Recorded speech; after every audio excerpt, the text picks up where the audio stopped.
فرما رہے ہیں کہ ہر طرح کے برتنوں کو استعمال کرنا جائز ہے سوائے چاندی اور سونے کے. سونے اور چاندی کے برتن ہوں تو وہ استعمال نہیں کر سکتے.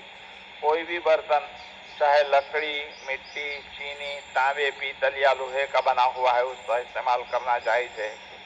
ہاں، سونے اور چاندی کے برتن میں کوئی چیز کھانے پینے کی اجازت نہیں ہے. اس کے علاوہ کوئی برتن اگر پاک ہے تو اس کے اندر کھانے اور پینے کی اجازت ہے. ایک بات تو یہ ہوئی. آج کل عام طور پر مالدار لوگ کو اپنی مالداری بتانے کے لیے چھری، چمچے اور بعض برتن بھی سونے چاندی کے استعمال کرتے ہیں. یہ استعمال کرنا ہرگز جائز نہیں ہے، نہ مردوں کے لیے نہ عورتوں کے لیے. عورتوں کے لیے صرف زیورات استعمال کرنا یہ تو جائز ہے، لیکن برتن استعمال کرنا یہ عورتوں کے لیے بھی جائز نہیں ہے. دوسری بات امام اس بات میں یہ بتلا رہے ہیں کہ کوئی آدمی پانی میں منہ ڈال کر سیدھا پی لے. ایک طریقہ تو یہ ہے کہ پانی کسی برتن میں لے کر پینا. دوسرا طریقہ یہ ہے کہ پانی ہاتھ اور چلو میں لے کر پی لے. اور تیسری شکل یہ ہے کہ پانی کسی نہر یا تالاب اور حوض میں ہے اور اس میں سیدھا منہ ڈال کر پی لے، جیسے جانور منہ ڈال کر پیتا ہے، جس کو عربی میں کرع کہتے ہیں. یہ بھی جائز ہے. اس طرح بھی پی سکتے ہیں، پینا جائز ہے. نبی کریم صلی اللہ علیہ وسلم سے اس طرح پینا بھی ثابت ہے. اور تیسری بات یہ بتلا رہے ہیں کہ کھانے پینے اور طہارت حاصل کرنے اور دوسرے تمام استعمال کرنے کی چیزوں میں سونے چاندی کے برتنوں کا استعمال کرنا حرام ہے. یعنی سونے چاندی کے برتن نہ تو کھانے پینے کے لیے نہ کسی دوسرے مقصد کے لیے استعمال کر سکتے ہیں. استنجا کا لوٹا بنا کر اس میں پانی بھر کر استعمال کرنا. بعض مالدار لوگ استعمال کرنے کے لوٹے چاندی کے استعمال کرتے ہیں، سونے کے استعمال کرتے ہیں.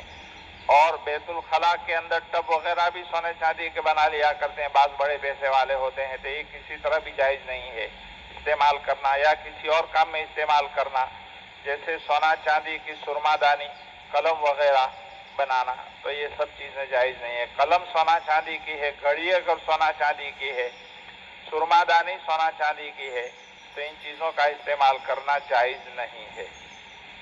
سونے اور چاندی کا زیور کا استعمال عورت کے لیے جائز ہے، مرد کے لیے نہیں.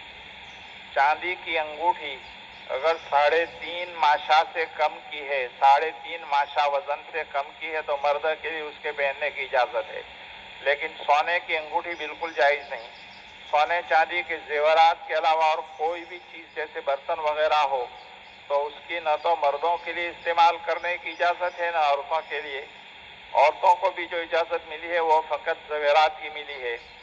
اس لیے کسی کو یہ غلط فہمی نہ ہو کہ عورتوں کو سونے چاندی کے زیورات کی اجازت ہے تو ان کے لیے دوسری چیزیں برتن وغیرہ کی بھی اجازت ہوگی.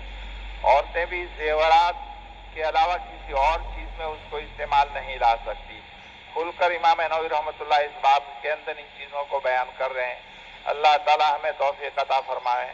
بعض مالدار لوگ اپنی مالداری جتانے کے لیے سونے چاندی کے برتنوں کے اندر یا چھری کانٹوں کے اندر، یہاں تک کہ بیت الخلاء کی چیزوں کے اندر بھی سونا چاندی کو استعمال کر لیا کرتے ہیں. یہ چیزیں ہمیشہ کے لیے ناجائز ہے اور ناجائز ہی رہے گی. اللہ پاک عمل کی توفیق عطا فرمائے. سبحان اللہ.